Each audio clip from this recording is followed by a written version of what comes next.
যদি 4 মাহ আগতে ৰিপৰ্ট দিয়াৰ পিছত এইটোৰ ব্যৱস্থা লোৱা নাই তেতিয়ালে আমি ডাইৰেক্টৰৰ ওপৰত আজিয়ে মই ব্যৱস্থা ল'ম এইটো আপুনি নিশ্চিত থাকক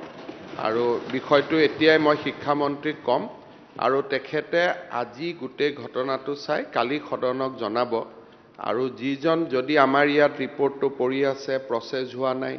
তাৰ ওপৰত আমি একদম ষ্ট্ৰংগেষ্ট একশন ল'ম এইটো ক্ষেত্ৰত আপুনি নিশ্চিত থাকক আৰু ইয়াত কোনো কম্প্ৰমাইজ নহব মই মাননীয় সদস্যজনৰ প্ৰশ্নত এটা কথা ক'ব খুজো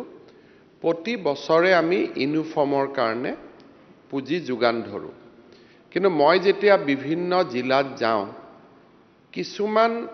শিক্ষানুষ্ঠানৰ ছাত্ৰ-ছাত্ৰীসকলৰ ইউনিফৰ্মটো খুব ভাল হয় আনহাতে কিছুমান স্কুলত গ'লে ইউনিফৰ্মৰ ষ্টেণ্ডাৰ্ডটো খুব বেয়া হয় ইয়াৰ পৰা এটা কথাই বুজা যায় যে একাংশই ইউনিফৰ্মৰ পুঁজি খুব ভাল কৰি ব্যৱহাৰ কৰিছে আন একাংশ এছএমডিসি হওক প্ৰধান শিক্ষকে হওক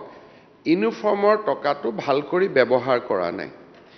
এই বছৰটোত আমাৰ এটা মিশন হ'ব যে ইউনিফৰ্মটো কেনেকৈ আমি ভালতকৈ ভাল দিব পাৰো মধ্যাহ্ন আহাৰ ভোজনটো থাকিবই লগত ইউনিফৰ্মো সেই কাৰণে বিধায়কসকলক মই অনুৰোধ কৰিম যে আপোনালোকৰ অধীনত থকা প্ৰত্যেকখন এলপি স্কুলৰ ইউনিফৰ্মটো আপোনালোকে ইমান ছাত্ৰ থাকে কাৰোবাৰ পৰা আপোনালোকে ইউনিফৰ্মটো সংগ্ৰহ কৰিব বা আপোনালোকে চাব যিকেটা নিজে গ্ৰেডিং কৰিব যে grade A grade B grade C যিখিনি সি ক্যাটেগৰীত আপোনালোকে ইউনিফৰ্ম দেখা পাব যে ইয়াতে টকা পইচা গুটে খালে ইউনিফৰ্মৰ ক্যাটেগৰীটো সি তেনেকুৱা আমাক লগে লগে জনাব এবাৰ আমি এফআইআৰও কৰিম আৰু আমি ষ্ট্ৰংগেষ্ট একশন ল'ম কাৰণ ইউনিফৰ্ম লৰা ছোৱালীৰ ইউনিফৰ্ম মধ্যাহ্ন আহাৰ যোজনাৰ টকা আত্মসাৎ এই বস্তুটোৰ পৰা আমি অসমৰ শিক্ষা জগতক মুক্ত কৰিব লাগিব গতিকে লোকসভা ইলেকশ্যনৰ পিছত এইটো আমাৰ এটা স্পেশাল মিশন হ'ব আমি আপোনালোকক কমিটি কৰি দিম ৰাজহুৱা কমিটি কৰি দিম আৰু আমি যিমান পাৰো প্ৰেছাৰ আনিম যাতে ইউনিফৰ্মটো ষ্টেণ্ডাৰ্ড হ'ব পাৰে সকলোতে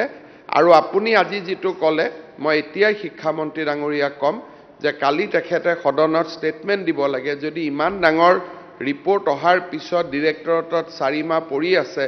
এটো কেতিয়াও গ্ৰহণযোগ্য হ'ব নোৱাৰে ইয়াৰ ওপৰত শিক্ষামন্ত্ৰী ডাঙৰীয়াই ব্যৱস্থা লৈ কি ব্যৱস্থা ললে কালি সদনক তেখেতে জনাব যদি আপোনাৰ কথাখিনি সত্য হয়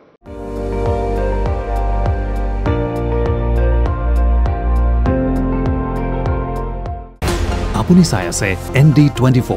সৰ্বশ্ৰেষ্ঠ নহয় সৰ্বোত্তমৰ দৌৰ